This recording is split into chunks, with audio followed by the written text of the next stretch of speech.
giá phía sẽ là để là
Ja, dat leidt ook. Wat een dampje is ervan. Ja, kan maar kamers.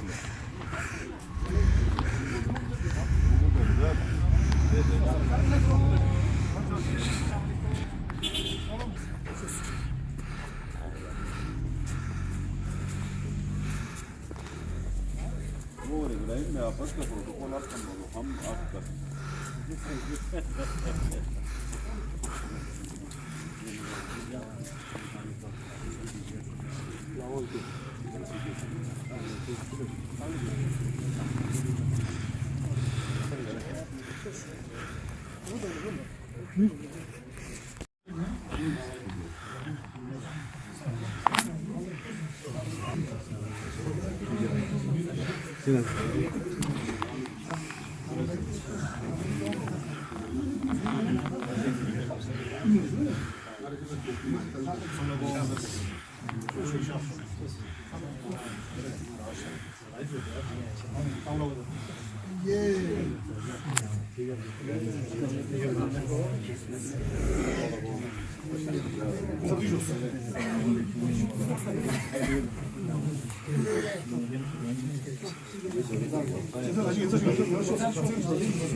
اس کے تشکر نہ کرے تو خدا خوش نہیں ہوتا.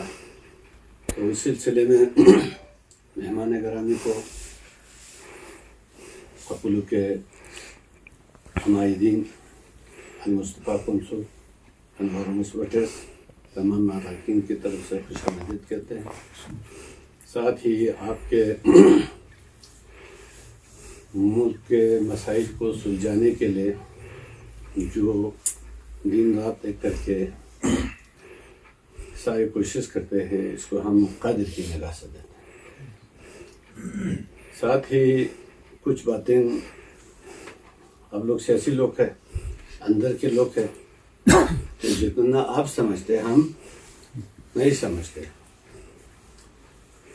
ہمارے ضلع گنشی کا موقف قبلہ شاہ سجاد کے عنوان سے اب صرف ہمارے یہ اصول رہنما اصول کو مطالعہ کرے. اس سے ہٹ کر ہمیں آگے پیچھے جانے کا شرعاً و قانوناً گنجائش نہیں. ہم اس پہ عمل ہوتا ہے. یہاں پر الحمدللہ میں تمام مکاتب فقہ کے علماء کرام کا بھی تقدیر و تشکر نہ کروں تو یہ بھی ایک قسم کا ظلم سمجھتا ہوں. اپولو کسی زمانے میں بڑا فتنہ فساد رہتا تھا لیکن علماء کرام ائمہ مساجد بزرگان دین تو میں فلان پارٹی یہ فلان پارٹی کہہ کے بغیر اپولو کو سلجھانے میں امن کردار ادا کرنے میں بڑا کلیئر رہتے ہیں.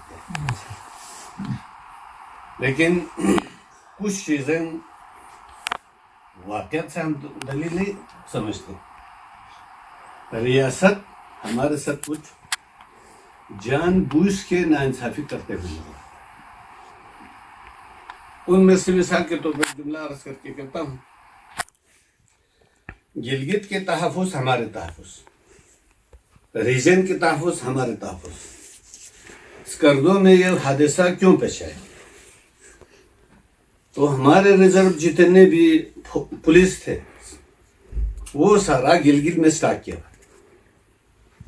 سننے میں پرسوں میں ایس پی کے ساتھ بھی ہوا ہمیں فساد پھیلانا اب ہمارے اوپر اخلاقی طور پر واجب ہوا ہے. تو اس نے کیوں؟ میں نے کہا جب ہم نے صلح صفائی سے فساد پھیلانے کے بجائے امن رکھا تو ہمارے پولیس میں جو ویکنسی ہے اس کو گھٹایا. یہ ناانصافی ہے.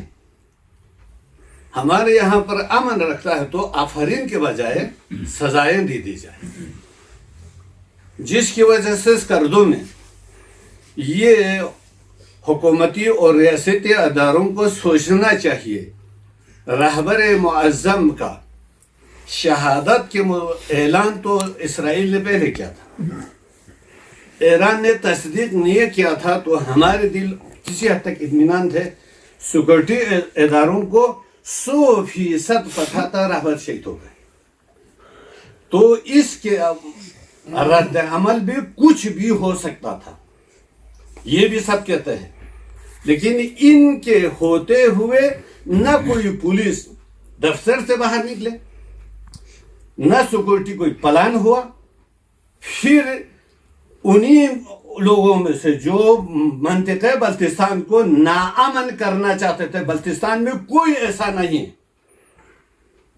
جو عقل و شعور فہم و فراست رکھنے والے گلگت بلتستان میں کوئی ایسا نہیں ہے کسی کو آگ لگائے جلائے فلان غرض و مرض سے رکھنے والے. ان کو اگر مرد ہوتا, اگر حقیقت پسند ہوتا, مارکس لگانے کی کوئی ضرورت نہیں تھی.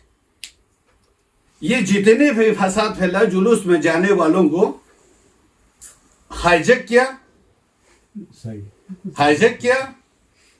ہائی جیکروں نے ہمارے معصوم بچوں کے اوپر غلط فائدہ اٹھایا. ان کے ہم پورے تہ دل سے بچہ مذمت کرتے ہیں. ساتھ ہی حکومت پاکستان میں اس غدار خرم کے اوپر میں اس کو پاکستانی نہیں سمجھتا. وہ ہندوستان کا ایجنٹ ہے، اس میں کوئی شک ہی نہیں.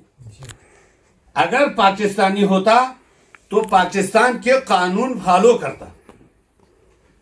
قانون میں یہ ہے کہ سب کو رکھ کر ہم ڈیسی سے کہتے ہیں پہلے امن رکھنا ہمارے واجب ہے. ریاست کے ساتھ امن کے لحاظ سے ہر اقدام ہمارا عقائد کا حصہ ہے.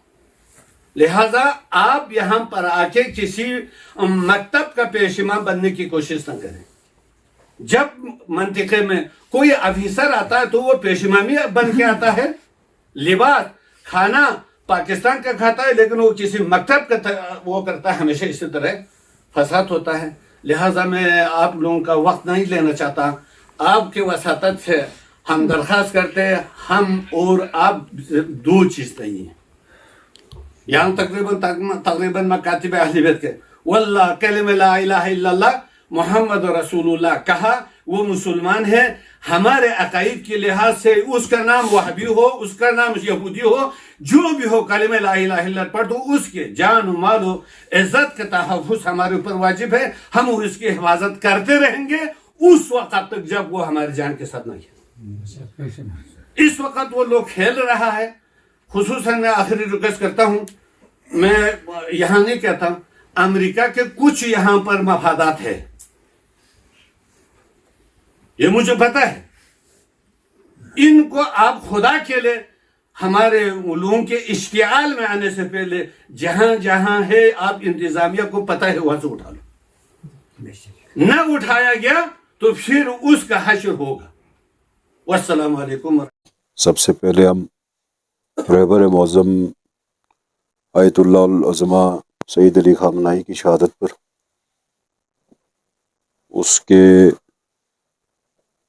شہادت کے نتیجے میں گلگت بلتستان کے ایسوسیشن جو صورتحال گلگت بلتستان کے اندر پیدا ہوا، اس سلسلے میں ہر آدمی غمگین بھی تھے، ہر آدمی پریشان بھی تھے.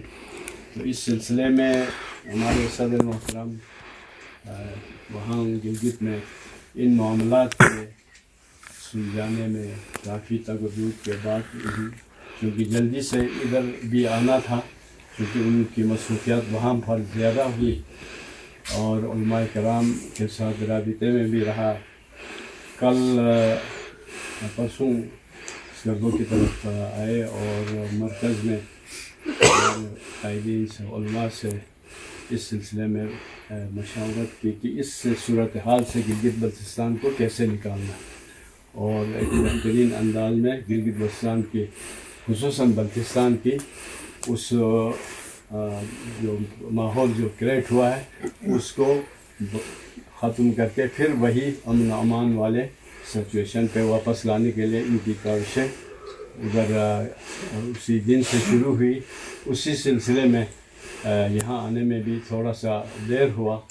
تو ابھی کل علماء کے سرگو علماء سے مذاکرات کے بعد مشاورت کے بعد